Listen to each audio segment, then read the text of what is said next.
விஜயன்றவர் 14 வருஷமா real big farming பண்ணிட்டு வராருங்க. இந்த பன்றி பண்ணி இத்தனை வருஷம் சக்ஸஸ்ஃபுல்லாக பண்ணுறதே பெரிய விஷயம். அவன் வந்து 1 வருஷம் 2 வருஷம் பண்ணுறதுக்கே ரொம்ப கஷ்டமாக இருக்குது. இதில் இத்தனை வருஷம் பண்ணி சக்ஸஸ்ஃபுல்லாக ரன் பண்ணிட்டு வரணும்னா பெரிய விஷயம் தான்.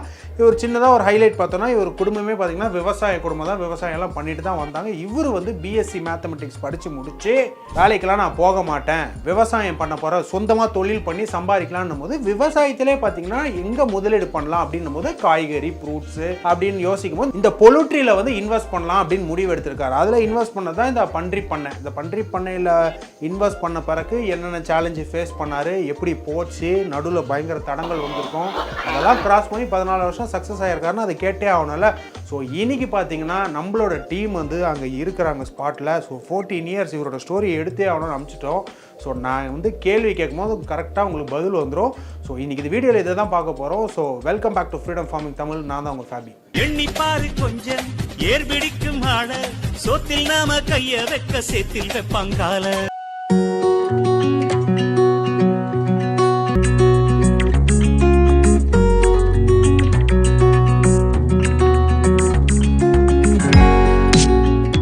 நாங்கள் வந்து ஒரு 2009ஆம் ஆண்டு வந்து இப்போது ஆக்சுவலாக எங்களுக்கு எல்லாம் விவசாய ஃபேமிலி தான், விவசாயம் சார்ந்த ஃபேமிலி தான். அப்பா வந்து பால் தொழில், கறவை மாடு வச்சுருந்தார், அக்ரி லேண்ட் இருக்குது.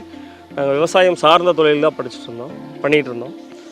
நான் பிஎஸ்சி கிராஜுவேட்டு முடிச்சிருக்கேன். பிஎஸ்சி மேத்தமேட்டிக்ஸ் கிராஜுவேட் முடிச்சுட்டு ஜாபுக்கு போகிறதுக்கு இஷ்டம் இல்லை. ஸோ ஏதாவது விவசாயம் சார்ந்த தொழில் செய்யணும், விவசாய தொழில் செய்யலாம் அப்படின்னு சொல்லி காலேஜ் முடிச்சுட்டு வந்தப்போ பார்த்திங்கன்னா விவசாயத்தில் வந்து ஒரு சரியான ஒரு இன்கம் இல்லை. இப்போ எல்லோரும் செய்கிறது தான் விவசாயங்கிறது, எல்லாருமே செய்கிறோம். எல்லோரும் ஒரே பயிர், தென்னை போடுறோம், வாழை போடுறோம், மஞ்சள் போடுறோம். ஆனால் பட் என்னென்னா அதில் வந்து ஒரு போதுமான வருமானம் வந்து நம்மளால் கிடைக்கல. அதனால் வந்து பார்த்திங்கன்னா ஒரு 2008 கடைசியில் அந்த மாதிரி ஸ்டேஜில் வந்து நம்ம டிஎன்யூவில் வந்து தமிழ்நாடு விவசாய கல்லூரியில் வந்து வெண்மன்றி வளர்ப்புக்கான பயிற்சி வகுப்பு போட்டிருந்தாங்க. ஸோ ஜஸ்ட்டு ஒரு இன்ட்ரெஸ்ட்டில் போயிருந்தோம், நானும் பிரதரும் போயிருந்தோம். போய் சரி சும்மா பார்த்துட்டு வரலாம், என்ன தான் நடக்குது, என்ன தான் சொல்கிறாங்க அப்படின்னு. ஆக்சுவலாக அதுக்கு முன்னாடியெல்லாம் நிறைய கோர்ஸ் போனோம், நாட்டுக்கோழி வளர்ப்பு, கறவை மாடு வளர்ப்பு, அந்த மாதிரி நிறைய கோர்ஸு போயிருந்தோம். ஸோ அப்போது அங்கே இருந்த பேராசிரியர்கள் என்ன சொன்னாங்கன்னா, இந்த மாதிரி இந்த டேட்டில் வெண்பன்றி வளர்ப்பு பற்றிய பயிற்சி வகுப்பு நடக்குது, நீங்கள் எல்லாத்தையும் கலந்துட்டீங்க, இதுலேயும் கலந்துக்குங்க அப்படிங்கிற மாதிரி சொன்னாங்க. சரி பரவாயில்ல, அதுவும் ஒரு வித்தியாசமாக இருக்கேன்னு சொல்லி நாங்கள் போய் பார்த்தோம். போய் பார்த்ததில் பார்த்திங்கன்னா கொஞ்சம் நல்ல இன்ட்ரெஸ்ட்டாக இருந்தது.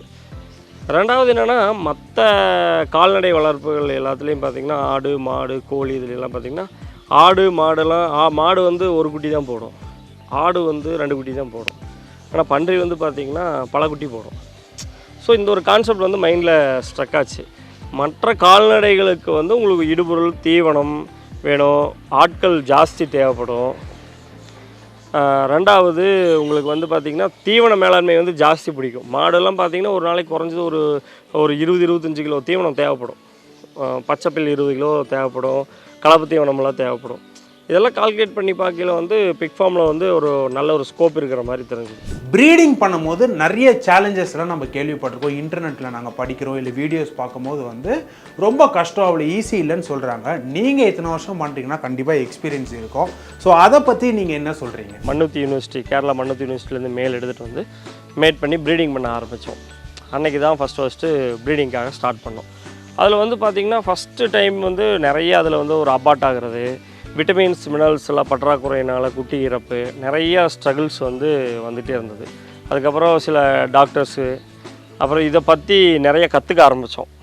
நிறையா புக்ஸு இதெல்லாம் வச்சு நிறைய கற்றுக்க ஆரம்பித்தோம். அதுக்குள்ளேயே ரொம்ப ஸ்பீடாக காலங்கள் ஒரு 2-3 இயர்ஸ் எங்களுக்கு லாங் டைம் ஓடிடுச்சு. நாங்கள் அதை கற்றுக்கிறதுக்கே வந்து எங்களுக்கு கிட்டத்தட்ட ஒரு 3-5 வருடம் ஆகிடுது. இதை எப்படி கரெக்டாக ப்ரீட் பண்ணணும், எதனால் இன்ப்ரீட் ஆகுது, ஏன் அபார்ஷன் ஆகுது, மேல் எப்படி செலக்ட் பண்ணணும், ஃபீமேல்ஸ் எப்படி செலக்ட் பண்ணணும், அது குட்டி போட்டதுக்கப்புறம் அதுக்கு என்னென்னலாம் பண்ணணும் அப்படிங்கிறது. ஏன்னா அன்றைக்கெலாம் வந்து இந்தளவுக்கு டெக்னாலஜி வசதிகள்லாம் கிடையாது, யூடியூப் கிடையாது. அன்றைக்கி வந்து இவ்வளோ டீட்டெயிலாக எக்ஸ்பிளைன் பண்ணுறதுக்கு எந்த ஒருத்தருமே கிடையாது. எங்களுக்கு தெரிஞ்ச எல்லாமே அவர் ஒருத்தர் தான், மிஸ்டர் ஜனார்தன் ரெட்டி. அவர் ஒருத்தர் தான் வந்து எங்களுக்கு ஒரு பெரிய ஒரு இன்ஸ்பைரிங்காகவும் ஒரு குரு மாதிரி இருந்து எங்களுக்கு எல்லாம் சொல்லிக் கொடுத்து இப்படி பண்ணணும் அப்படி பண்ணணும் அப்படின்னு சொல்லி கொடுத்தாரு.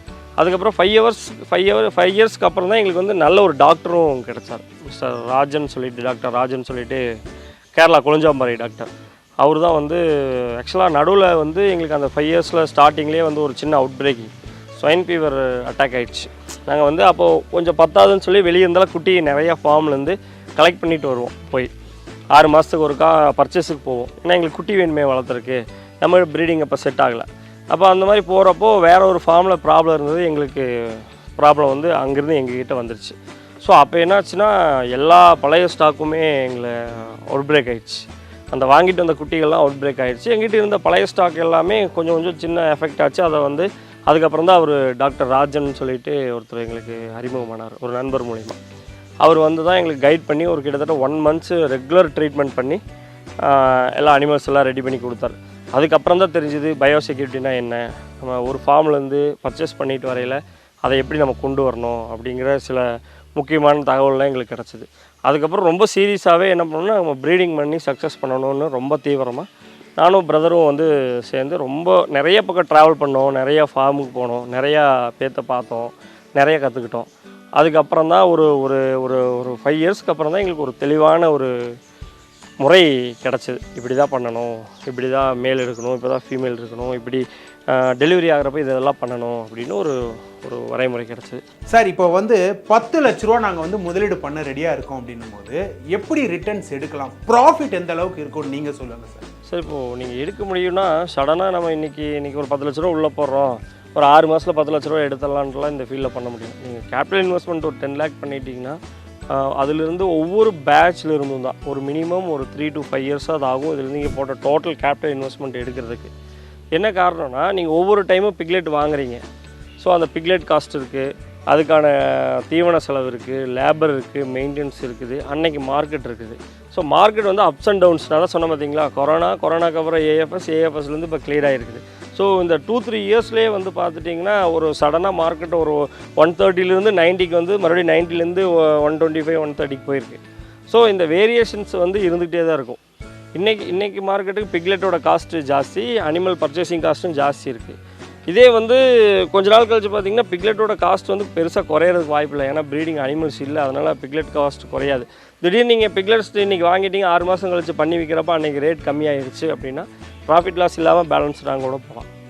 ஸோ பெரிய ஆரம்ப காலகட்டத்தில் வந்து நீங்கள் பெரிய லாபத்தை எதிர்பார்க்கலைனாலும் உங்களுக்கு ஓரளவுக்கு வந்து ஒரு கையை கடிக்காமல் போகும். சம்பளம் கொடுத்து ஆள் வச்சு நீங்கள் கேபிட்டல் இன்வெஸ்ட் பண்ணுறதுக்கு ஒரு இன்ட்ரெஸ்ட்டு ஒரு கையை கடிக்காமல் போகும். ஒரு பேச்சுக்கு ஒரு 100 animals நீங்கள் இது பண்ணுறீங்க அப்படின்னா ஒரு ஒரு ஒரு 6 மாதம் ஒரு பேட்ச் ஒரு 8 மாதத்தில் வந்து ஒரு குறைஞ்சது ஒரு 2 லட்ச ரூபா வந்து நீங்கள் ப்ராஃபிட் பார்க்க முடியும், எல்லா செலவும் போக. அதில் இல்லை சார் எனக்கு 10 லட்சம் இன்வெஸ்ட் பண்ணால் 10 லட்சம் ப்ராஃபிட் வேணும் அப்படின்னு நினச்சிங்கன்னா அதில் பண்ண முடியும். மினிமம் ஒரு 2 lakhs கிடைக்கும், ஒரு 8 months ஒரு 2 lakhs கிடைக்கும், ஒரு சேலரி மாதிரி கிடச்சிருக்கும். அதுக்கப்புறம் நீங்கள் இந்த தொழிலினுடைய நெளிவு சுழிவுகளெல்லாம் கற்றுக்கிட்டு நீங்களே குட்டி ப்ரொடக்ஷன் பண்ணி ப்ரீடர் செட் பண்ணி அந்த மாதிரி போகிறப்போ உங்களுடைய வருமானம் வந்து பெரும். இப்போது 14 years நீங்கள் இந்த பிஸ்னஸ் பண்ணிட்டு வரீங்கன்னா கண்டிப்பாக வந்து கொரோனா பீரியடை நீங்கள் தாண்டி தான் வந்திருப்பீங்க. அப்படின்ற பட்சத்தில் நீங்கள் கண்டிப்பாக என்ன ஃபேஸ் பண்ணீங்க, என்னென்ன லாஸ் இருந்துச்சு, அதுலேருந்து எப்படி ஓவர் கம் பண்ணீங்க? ஏன்னா நிறைய பேர் இன்னுமே அதுலேருந்து மீண்டு வர முடியாமல் தான் இருக்கிறாங்க. கண்டிப்பாக பொலிட்ரி ஃபார்மிங் வந்து அடி வாங்கியிருக்கும், நாள் நடமாட்டமே இல்லாமல் எல்லாம் இருந்துச்சு. ஸோ இதை பற்றி நீங்கள் என்ன நினைக்கிறீங்க? கொரோனா காலகட்டம் அப்படின்னாலே அதை பற்றி பேசுகிறதுக்கே ரொம்ப பயமாக இருக்குது. அப்போ அன்றைக்கி பார்த்திங்கன்னா ஃபுட் வேஸ்ட்டில் ஒரு 1000 animals வச்சுருந்தோம். ஃபுட் வேஸ்ட்டு 1000 animal, ப்ரீடர் வந்து ஒரு 150 animal இருந்துச்சு. அப்போ பார்த்திங்கன்னா எதுவுமே எங்களால் பண்ண முடியல. கிட்டத்தட்ட அனிமல் ஃபுல் ஸ்டாக் ஃபார்மில் எடுத்துகிட்டு போகிறதுக்கு வண்டி வர முடியல, இங்கேருந்து அனுப்பவும் முடியாது, காலேஜஸ் ஸ்கூல்ஸ் ஹோட்டல்ஸ் எதுவுமே கிடையாது, ஃபீடு எந்த காம்ப்ளிமெண்ட் எதுவுமே கிடையாது. ஆனால் என்னென்னா அந்த சூழ்நிலையில் நாங்கள் வந்து கொஞ்சம் மக்காச்சோளம்லாம் பயிர் பண்ணியிருந்தோம், நாங்களே எங்கள் லேண்டில் போட்டிருந்தோம். ஸோ அதெல்லாம் இந்த தட்டெல்லாம் அறுத்து போட்டுட்டு இருந்தோம். பார்த்திங்கன்னா உங்களுக்கு கிட்டத்தட்ட அப்போ அந்த ஆரம்ப காலகட்டத்திலேயே கொஞ்சம் டிமாண்டு இருக்கிறப்பே கொஞ்சம் மீட்டுக்காக கொஞ்சம் அனிமல் அப்படியே தள்ள ஆரம்பித்தோம். யார் கேட்குறாங்களோ அவங்களுக்கு எல்லாத்துக்கும் எப்படியா கஷ்டப்பட்டு கொண்டு போய் கொடுத்துட்டு இருந்தோம் கேரளாவில். அதுலேயும் நிறைய ப்ராப்ளம், வேக்சின் போடாமல் உள்ளே அனுப்ப மாட்டேன்ட்டாங்க செக் போஸ்ட்டில், பயங்கர ட்ரபிள் ஆச்சுங்க. அப்போ அப்படி இப்படின்னு சொல்லிவிட்டு ஒரு 300 animal கொஞ்சம் அடல்ட்டாக இருந்தது எல்லாத்தையும் கொடுத்துட்டோம். அப்போ பார்த்திங்கன்னா ஒரு 600 animals வந்து பிக்லெட் ஒரு 40 kg, அது நீங்கள் குட்டியாகவும் விற்க முடியாது, பெருசாகவும் விற்க முடியாது. அந்த மாதிரி ஸ்டேஜில் ஒரு கிட்டத்தட்ட ஒரு 500 animal மாட்டிடுச்சு. அதுக்கு வந்து தீவனம் பார்த்திங்கன்னா வெளியே வாங்கி காசு கொடுத்து வாங்கியும் போட முடியும், ஏன்னா ரோலிங்கே இல்லை சுத்தமாக. ஒரு மாதம் 2 மாதம்னா நாங்கள் எப்படியாவது ஜமாளிச்சிருப்போம். கிட்டத்தட்ட 6 மாதம் 7 மாதம் ஆகிறப்போ பார்த்திங்கன்னா எங்களால் எதுவுமே இது பண்ண முடியல. அப்போ வந்து கொஞ்சம் கொஞ்சம் அந்த ஃப்ரெண்ட்ஸ்கிட்ட நெய்பர்ஸ்கிட்டலாம் அது இதுன்னு கடனை வாங்கி பேங்க்கில் கொஞ்சம் ஓடி எடுத்து எல்லாம் சப்போர்ட் பண்ணி கிட்டத்தட்ட பார்த்திங்கன்னா அந்த அனிமலை எப்படியும் ஒரு 1 இயரில் கொஞ்சம் அப்படியே பெருசு பண்ணிட்டோம். தீவனம் போட்டு ஒரு 6 to 8 months மறுபடியும் கொஞ்சம் ஓரளவுக்கு பெருசாகிடுச்சு. சார் லாஸ்ட் கொஷின், இந்த பிஸ்னஸ்க்கு எந்த அளவுக்கு டிமாண்ட் இருக்குது இப்போயா இருக்கட்டும் இல்லைனா ஃப்யூச்சர்லேயா இருக்கட்டும், டிமாண்ட் எந்த அளவுக்கு இருக்குன்னு சொன்னீங்கன்னா நம்ம நேர்களுக்கு வந்து ரொம்ப ஈஸியாக இருக்கும். இதில் இன்வெஸ்ட் பண்ணலாமா வேணாமா அப்படின்றதுக்கு ஒரு முடிவுக்கு வந்துடுவாங்க. சார் ஃப்யூச்சரில் டிமாண்ட் இருக்குங்க. ஃப்யூச்சரில் வந்து டிமாண்ட் இருக்குது. என்ன ரீசன்னா இப்போ வந்து பார்த்திங்கன்னா வேர்ல்டு வைஸ் வந்து பிக் மார்க்கெட், அதாவது பிக் சாப்பிட்றவங்க ஜாஸ்தி வேர்ல்டு வைஸில். ஸோ சீக்கிரமாக மீட் ப்ரொடக்ஷன், இப்போ கோழி பார்த்திங்கன்னா 60 நாளில் வரும், மாடு பார்த்திங்கன்னா 2 வருஷம் ஆகும், ஆடு பார்த்திங்கன்னா 1 year ஆகும். பிக் வந்து 8 monthsலேயே வந்து மீட் ப்ரொடக்ஷன் பண்ணக்கூடிய ஒரு அனிமல்.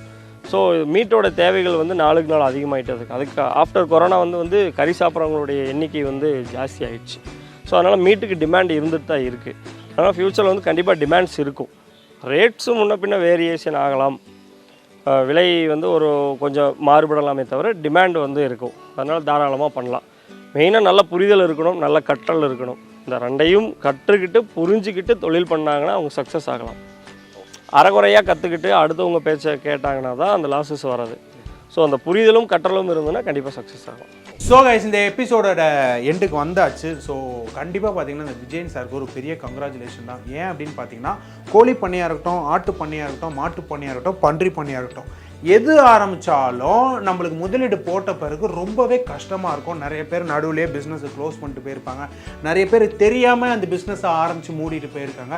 ஆனால் இன்னைக்கு சார் கொடுத்த அந்த டிப்ஸ்லேயும் அவருக்கு இருக்கிற 14 years எக்ஸ்பீரியன்ஸ்லேயும் கண்டிப்பாக நீங்கள் நிறைய விஷயம் தெரிஞ்சிருப்பீங்கன்னு நினைக்கிறேன். ஸோ இந்த விஷயத்தை நீங்கள் இம்ப்ளிமெண்ட் பண்ணி மேலும் வந்து அவர் சொன்ன மாதிரி நிறைய சோர்ஸ் பண்ணணும், படிக்கணும், இதை குறித்து தெரிஞ்சுக்கணும் அப்படின்றாங்க பார்த்தீங்கன்னா, அதெல்லாம் நீங்களும் இம்ப்ளிமெண்ட் பண்ணுங்கள். நிறைய இன்டர்நெட்டில் படிக்கலாம், இல்லை வெளியே படிச்சுக்கலாம். இதுக்கே பார்த்தீங்கன்னா கோர்ஸும் இருக்குது. நம்ம ஃப்ரீடம் ஆப்லேயே பார்த்தீங்கன்னா இதுக்கு கோர்ஸ் இருக்குது. அதை படித்து நீங்கள் தெரிஞ்சுக்கலாம், விவரமாக இருக்கும். ஸோ ஃப்ரீடம் ஆப்பை நீங்கள் வந்து ப்ளே ஸ்டோர் இல்லைனா ஆப் ஸ்டோரை டவுன்லோட் பண்ணி கற்றுக்கலாம். ஸோ கண்டிப்பாக யூஸ்ஃபுல்லாக இருக்கும்னு நினைக்கிறேன். நீங்களும் இந்த பன்றி ஃபார்மிங்கோ இல்லைனா ஆட்டு மாடு ஃபார்மிங் எதனா பண்ணிக்கிட்டு வரீங்க அப்படின்னா, அந்த பண்ணை பெரிய லெவலில் வச்சுருக்கேன் அப்படின்றீங்களா, எங்கள் லொக்கேஷன் சொல்லுங்கள், நான் வர ட்ரை பண்ணுறேன், வந்து வீடியோ எடுத்து நம்ம நேர்களுக்கு சொல்லலாம்.